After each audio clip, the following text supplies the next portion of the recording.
오늘 본문 10절, 11절에서는 이 약속의 땅에 들어가서 그곳에서 약속된 축복을 누리는 상황에 대해서 말씀하십니다. 약속의 땅에 들어가면 하나님의 백성들은 하나님의 놀라운 은혜의 선물을 풍성히 누리며 살게 될 것입니다. 이를 내가 건축하지 아니한 크고 아름다운 성읍을 얻고, 또 내가 채우지 아니한 아름다운 물건이 가득한 집에 살고, 내가 파지 않은 우물, 내가 심지 않은 열매를 먹는 삶으로 묘사하고 있습니다. 그러니까 말 그대로 하나님의 차고 넘치는 은혜와 축복이 가득한 삶을 누리게 되는 것이죠. 하나님께서는 이렇게 아무런 걱정 근심 없이 하나님께서 주시는 풍성한 선물을 받아 누리는 삶을 예고하십니다. 그런데 이어지는 12절에서는 조심하라 라고 말씀하십니다. 왜냐하면 바로 그때가 하나님께서 우리에게 풍성한 선물들을 누리게 주시고, 내가 간절히 원하던 그 소원들이 다 이루어지고 걱정 근심이 사라진 그때가 하나님에게서 멀어질 위험이 가장 큰 때이기 때문입니다. 우리는 큰 문제를 마주했을 때, 감당하기 어려운 시험 앞에서 두려울 때, 또 갑작스러운 고난이 찾아올 때 하나님 앞에 엎드려 기도하며 은혜를 구하곤 합니다. 평소에는 열심히 기도하지 않던 사람도 그런 문제가 닥치면은 이제 안 나오던 새벽 기도도 나오고, 금요 기도에도 나오고, 기도 부탁도 하고, 말씀도 계속 붙들면서 이렇게 하나님께 가까이 나아가게 되죠. 그런 점에서 고난과 어려움이 하나님께서 사랑하는 하나님의 백성들을 하나님께로 인도하는 매우 유용한 도구로 사용되는 것입니다. 그런데 이상하게도 모든 일이 잘 해결되고 텅텅 비었던 내 걱정의 원인이었던 그 곳간이 가득가득 채워지게 되고, 일이 잘 풀리게 되면 더 이상 또 바쁘다는 핑계로, 여러 가지 핑계로 이제 기도의 자리를, 또 말씀 앞에 그 자리를 지키지 않는 모습을 우리가 자주 보게 됩니다. 이것이 이제 우리 모두가 가지고 있는 우리의 연약함이고 어리석음입니다. 하나님께서 베풀어 주시는 그 선물을 누리다가 그 선물에 취해서 정작 그 선물을 우리에게 주시는 하나님을 놓쳐버리는 것이죠. 그래서 12절에서는 너는 조심하여 너를 애굽 땅 종되었던 집에서 인도하여 내신 여호와를 잊지 말라라고 말씀하시는 것입니다. 이스라엘 백성들이 원래 있던 자리, 애굽에서 종살이하던 그때를 잊지 말아야 한다는 것입니다. 그러니까 하나님께서 죄와 비참 속에서 우리를 어떻게 건져주셨는지, 우리의 그 죄와 비참을 기억하고 그런 우리에게 베푸신 하나님의 사랑을 잊지 말아야 한다라는 것이죠. 이어서 14절에서는 다른 신들을 따르지 말라라고 경고하십니다. 그러니까 이스라엘이 이제 곧 들어가게 될, 눈앞에 두고 있는 이 가나안 땅은 온갖 우상들로 가득한 땅입니다. 그곳의 우상들은 주로 너희가 열심히 이 신들에게 순종하면, 신들의 명령을 잘 지키면 그것을 대가로 너희가 풍요를 누리게 될 것이다, 이런 이제 거래 관계를 요구하는 신들로 가득한 땅입니다.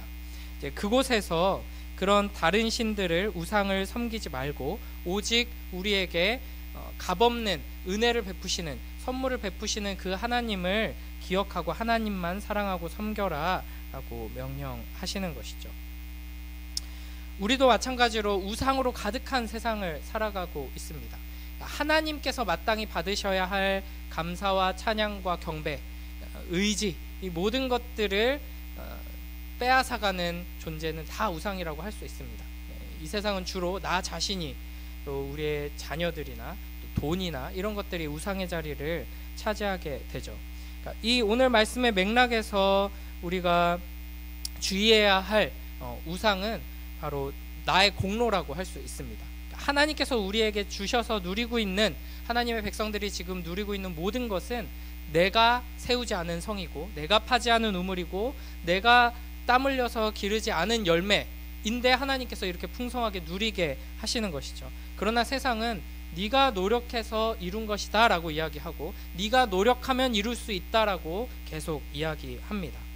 그래서 하나님 없이도 내가 더 지혜로워지고, 내가 더 백이 든든해지고, 내가 더 좋은 학교에 가고 좋은 직장에 가고 좋은 방법을 취하면 성공할 수 있고 행복할 수 있고 인간답게 살 수 있다라고 착각하게 만드는 것이죠. 그런 이 우상으로 가득한 세상 한복판에서 우리는 하나님의 은혜를 계속해서 기억해야 하는 것입니다.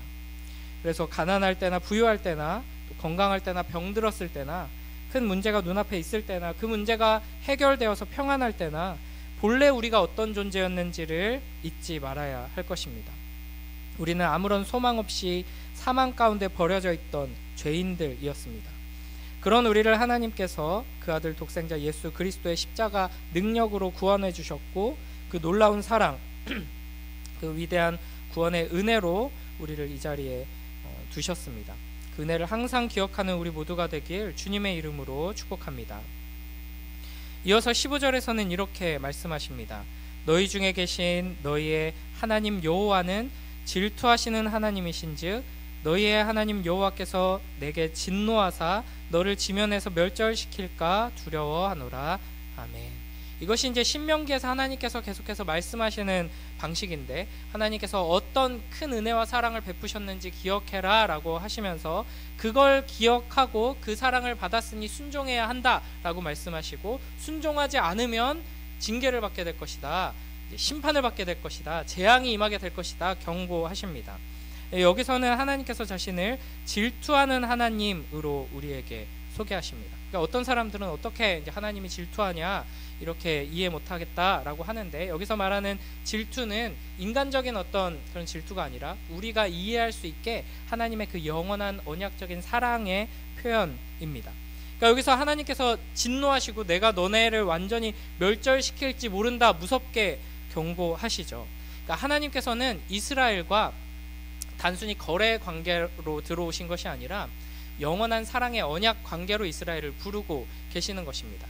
이걸 잘 보여주는 게 이제 출애굽기의 시내산 언약이죠. 이스라엘과 시내산에서 언약을 맺으실 때 그 장면은 명백하게 고대의 결혼식의 순서를 따르고 있습니다. 그래서 하나님께서는 이스라엘의 신랑이 되기를 원하시고 이스라엘이 신부가 되기를 원하셔서 혼인 서약을 맺으신 것이죠. 그래서 이제 그 언약 이후부터는 이스라엘이 다른 신들을 섬기는 것을 간음이라고 표현하시고, 다른 신들을 섬기는 모습을 보고 그냥 넘어가지 않으시고 신랑의 진노로 진노하시는 것입니다. 그러니까 너무 사랑한다고 그 결혼을 해서 이제 결혼식도 하고 이제 신혼여행 갔는데 그 신부가 다른 남자랑 방에 들어가는 것을, 밤새 있다가 나오는 것을 보고도 나는 사랑이 많은 사람이니까 참아야지 하는 남자는 없을 것입니다. 마찬가지로 하나님께서는 이 불타는 사랑으로 진노를 쏟으시면서 이제 경고하시고 징계하시면서 다시 돌아오게 하시는 것이죠. 그런 관점에서 하나님께서는 자신을 질투하는 하나님으로 우리에게 계시하고 계십니다. 우리는 하나님께서 우리에게 언약적 사랑을 베푸시며 우리를 그 영원한 언약적 사랑 안으로 부르신다는 것을 항상 기억해야 합니다. 하나님께서는 우리에게 모든 것을 내어주시는 사랑으로 베푸십니다. 그러면서 우리에게 모든 것을 요구하시죠. 그것이 어떤 이들에게는 부담으로 느껴질지 모르지만 하나님께서 우리에게 모든 것을 요구하신다는 것은 사실 잘 생각해보면 우리가 하나님께 드릴 수 있는 거라곤 죄밖에 없습니다. 우리가 뭘 하나님께 도움을 드릴 수 있고 뭘 대단한 걸 드릴 수 있겠습니까? 우리는 죄밖에 없지만 하나님께서는 내가 너희에게 모든 걸 다 줬으니 너도 나에게 모든 걸 다 줘라. 그 영원한 사랑의 관계로, 혼인의 관계로 들어와라 라고 요구하십니다. 그 맥락 안에서 이 무서운 경고를 내리고 계신다는 것을 우리가 기억해야 하는 것이죠. 그러면서 16절에 너희가 마사에서 시험한 것 같이 너희 하나님 여호와를 시험하지 말라라고 경고하십니다. 이 사랑의 관계 안에서 어떻게 순종하고 어떻게 축복을 누려야 하는지 말씀하시면서 반면 교사로 이 출애굽기 17장에 이제 마사 사건을 가르쳐 주시는 것이죠. 이 출애굽기 17장 3절에 보면 거기서 백성이 목이 말라 물을 찾음에 그들이 모세에게 대하여 원망하여 이르되 당신이 어찌하여 우리를 애굽에서 인도하여 내어서 우리와 우리 자녀와 우리 가축이 목말라 죽게 하느냐라고 하나님을 원망합니다. 여기서는 하나님께서 이스라엘을 출애굽시키신 그 구원의 역사 자체를 부정하면서 하찮게 여기면서 원망하는 것이죠. 그러니까 하나님이 우리를 건져주시고 신부 삼으시고 언약 맺으시고 하나님과 같이 대화 나누고 하나님께 무언가를 요구하는 이 특별한 관계로 오는 게 뭐가 중요하냐. 지금 먹고 사는 문제가 지금 어렵게 생겼는데 왜 나를 하나님의 자녀로 불러서 백성으로 불러서 뭐 신부라고 뭐 사랑이라고 어쩌고 저쩌고 지금 당장 통장에 잔고가 이렇게 줄어가고 있는데 라고 이제 원망을 하는 것이죠. 그러면 안 된다라는 겁니다. 이게 바로 하나님을 경외하지 않는 자의 모습이고, 하나님을 경외하는 하나님을 바르게 예배하고 하나님께 받은 그 은혜에 합당한 반응을 보이는 모습은 하나님께서 우리에게 베푸신 그 구원이 얼마나 아름다운 것이고 값진 것인지를 잊지 않고 기억하며 감사하는 태도에서 나오는 것입니다. 그러므로 우리는 하나님께서 우리에게 베푸신 이 사랑을 항상 기억하면서 감사의 삶으로 나아가야 할 것입니다. 이어지는 17절에서 19절 말씀을 보면요, 이 언약 백성에게 주시는 그 명령을 잘 지키고 정직하고 선량한 일을 행하라 라고 말씀하시죠.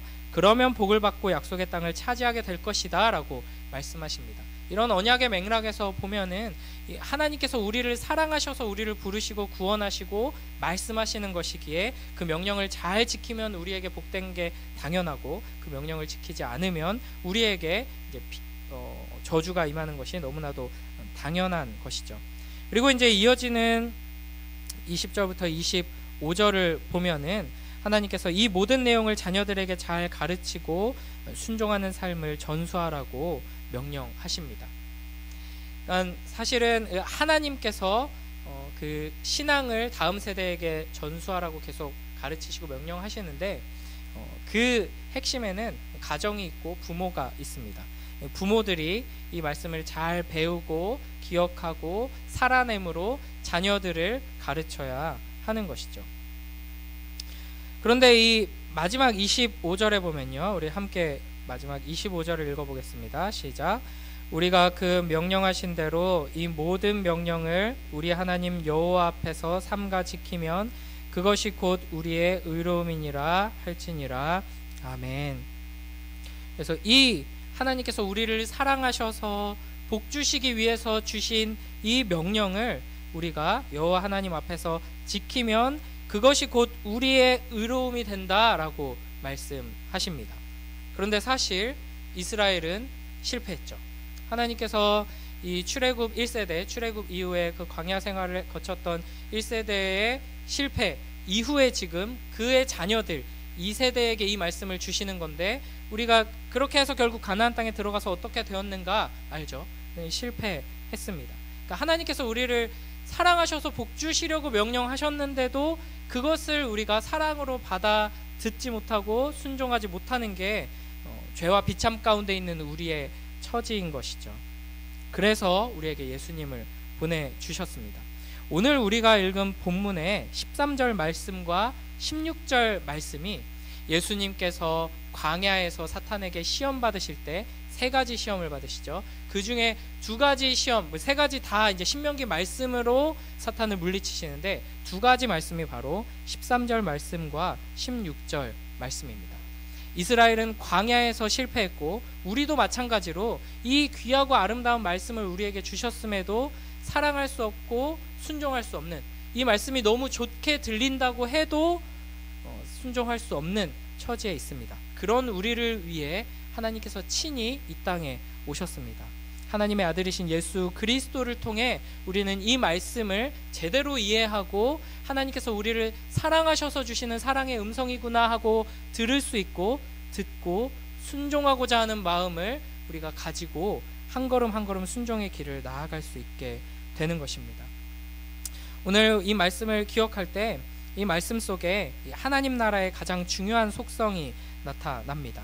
하나님께서 주시는 약속의 땅은 우리가 노력하지 않은 것들로 채워지는 곳입니다.